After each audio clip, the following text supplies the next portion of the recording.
Look, we've all been there. You want to rank up fast, get yourself out of those rookie lobbies and shoot yourself all the way to the top of A rank. But it feels like every time you try, the game works against you and you either spin out and crash, brake too late into a corner and crash, or hey, you know what? You're probably putting in amazing lap times, hitting those lines perfectly, and then some idiot behind you hits you and you crash. And then the worst thing you can see is that dreaded green lettering above your screen saying you got an 8x 3 laps into the race. It can be hard trying to rank up, which is why I made a list of the top 5 best things you should do if you want to rank up fast in iRacing.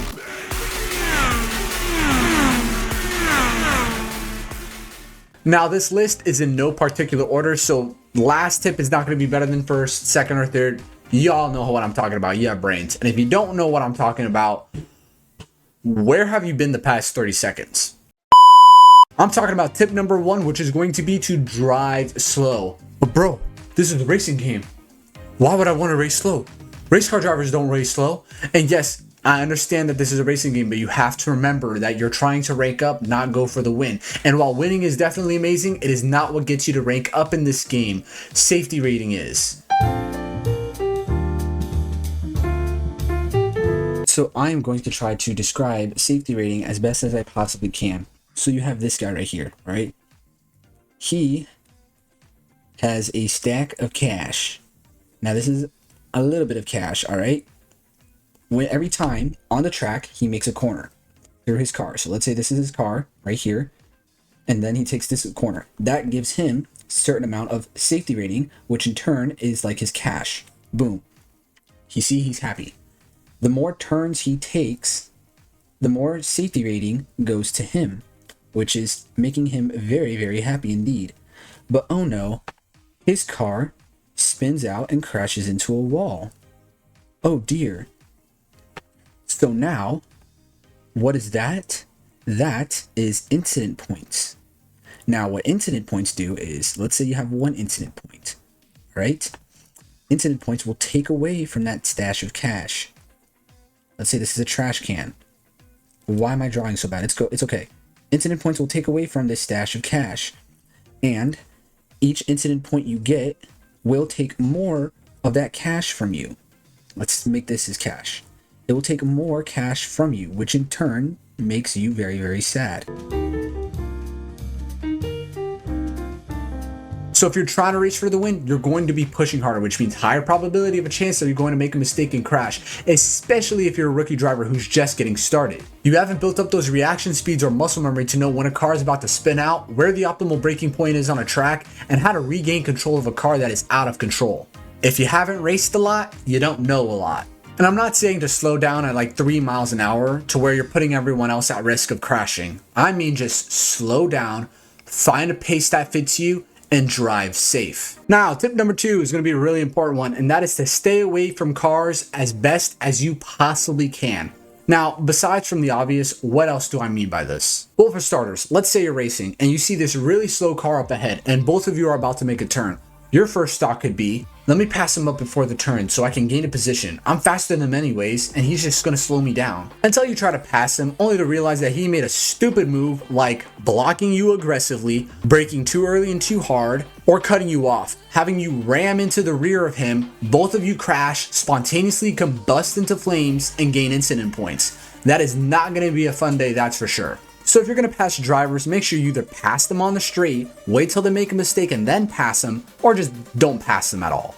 Speaking of that, if you see a faster car coming up behind you, don't try and block them, let them pass safely, so that way none of you gain incident points if you accidentally frick up, and stay away from battles, so that way there's a less likely chance of you crashing or them crashing and you being caught up in their wreck. Remember, you're racing for safety rating, not the win.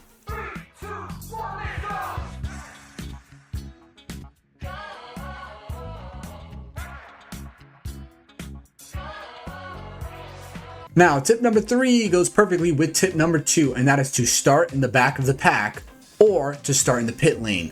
Most of the chaos that happens during a race happens on the first lap in the middle of the pack because that's where the most cars are. So starting in the pit lane or in the back of the pack will give you more than enough time to see stupid people do stupid things and avoid it.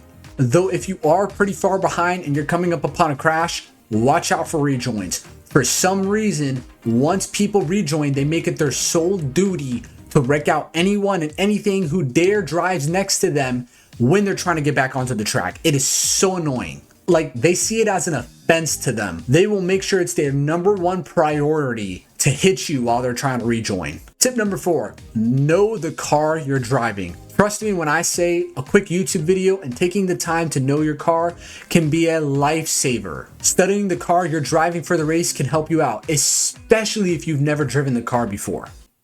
Yeah, I was just reading through my script, and the rest of that paragraph was supposed to say, studying the car you're driving for a race can help you out, especially when you've never driven the car before.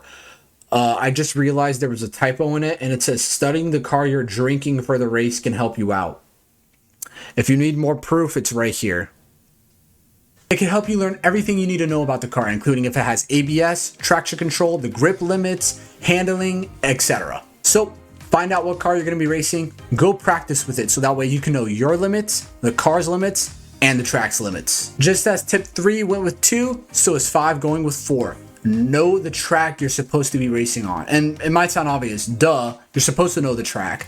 But knowing and understanding are 2 completely different things. And what I mean by this is go watch a track guide so that way you know where to brake, how fast you can take the corners, and know where the track limits are. Just like you study your car, study the track you're racing on. Also, make sure you get a good amount of practice laps in as well. Just because you watched one video of how to drive the track doesn't mean you've built up the muscle memory yourself on how to drive the track.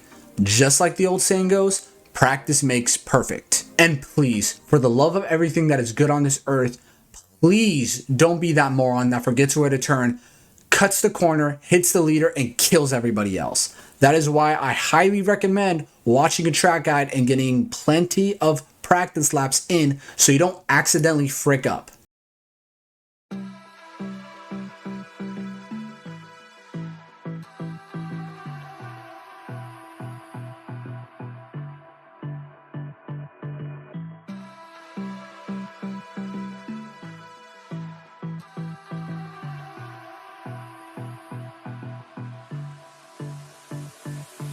Hey, how are you? You made it to the end of the video. Thank you guys so much for watching. If you have any questions, comments, or concerns, please tell me them in the comment section below. But other than that, thank you guys so much for watching. Hope you enjoyed the video. Like and subscribe if you're new, and I will catch you on the next one.